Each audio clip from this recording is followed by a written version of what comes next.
अयाशियों में से अभी कल ही की खबर है 4 अरब रुपया गवर्नमेंट ने, सुप्रीम कोर्ट ने नोटिस लिया है और 4 अरब रुपए की गाड़ियाँ जो है ये हुकूमत सिंध मंगवा रही थी।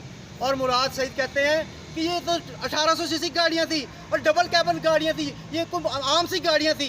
ये 100 गाड़ियाँ 4 अरब रुपया ज़ाया करने के लिए तैयार थे और हुकूमत से वो सुप्रीम कोर्ट ने एक्शन लिया।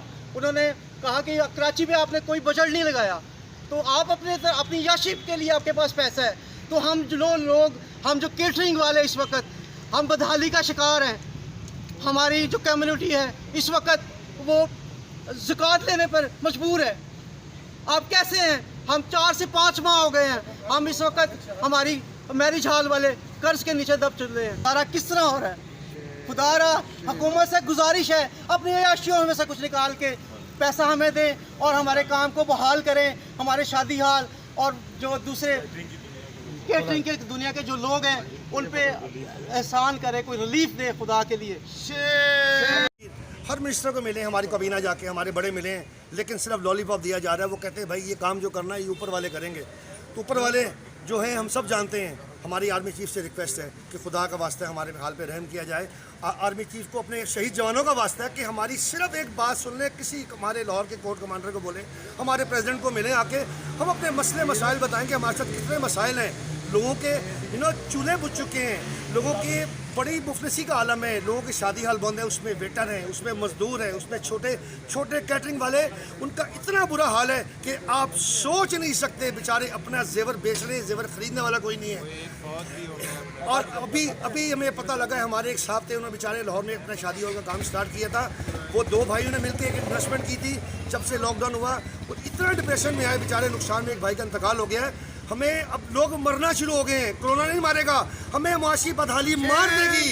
इस मुल्क को, इस इंडस्ट्री को खुदा का वास्ता है बचा लें। इमरान खान साहब आपसे रिक्वेस्ट है, अल्लाह का वास्ता है, तस्बीह छोड़ के इन लोगों के बारे में सुने ये क्या कहते हैं, अल्लाह क्या कहता है, रसूल क्या कहता है।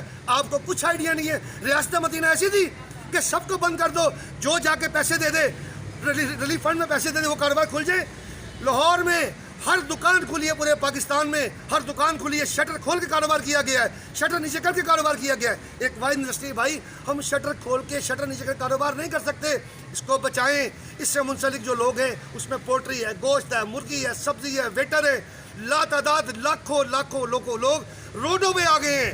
अब हमारा इम्तिहान है, हमारे सब्र का इम्तिहान और मत लें। इंशाल्लाह जिस दिन हमारे प्रेसिडेंट ने कॉल की, हम लाहौर की रोडों पे आएंगे और उससे उठेंगे जब हमारा अपना हक लेके उठेंगे। आप हमारा माशी कदर होगा। खुदारा हम पे तरस खाएं। क्या रियासत मदीना ऐसी थी?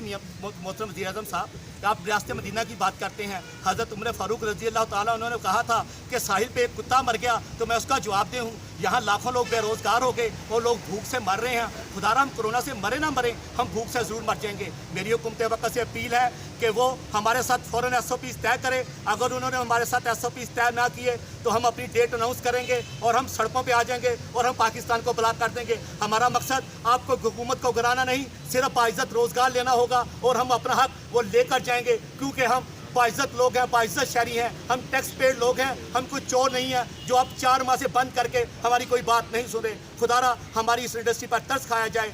शुक्रिया। अल्लाह आपका मेरा नॉर्मल SOP और सॉफ्ट SOP बनाकर हमारा कारोबार खोला जाए। हम लोग इस बाइज़्ज़त रोजगार को दोबारा से तरस रहे हैं। हमें बिल्कुल जैम पैक बंद कर दिया गया है। कोई एक पॉइंट भी नहीं छोड़ा कि कोई बिजनेस का एक पॉइंट भी छोड़ा हो। पूरी इंडस्ट्री रुल गई है, पूरे लोग रुल गए हैं। जनाबे आला, बस आपसे रियासत मदीना में बस एक ही रिक्वेस्ट है कि आपकी नज़र रियासत मदीना पे हो। जब आपकी नज़र रियासत मदीना पे ही नहीं है, आपको पता ही नहीं है कि कितने हज़ारों की तादाद में रुल रहे हैं लोग। लेकिन ये हुकूमत ने हमारा काम तबाह कर दिया और ये काम अगर तबाह हो गया तो मेरा ख्याल है कि सारे पाकिस्तानी तबाह हो जाएगा और इसके पीछे कुछ नहीं बचेगा। खान साहब कुछ नहीं बचेगा। हम घबरा गए हैं खान साहब, हमारा माशी कत्ल बंद करो, हमारा माशी कत्ल बंद करो। लेकिन ये हुकूमत ने हमारा काम तबाह कर दिया और ये काम अगर तबाह हो गया तो मेरा ख्याल है कि सारे पाकिस्तानी तबाह हो जाएगा और इसके पीछे कुछ नहीं बचेगा। खान साहब कुछ नहीं बचेगा।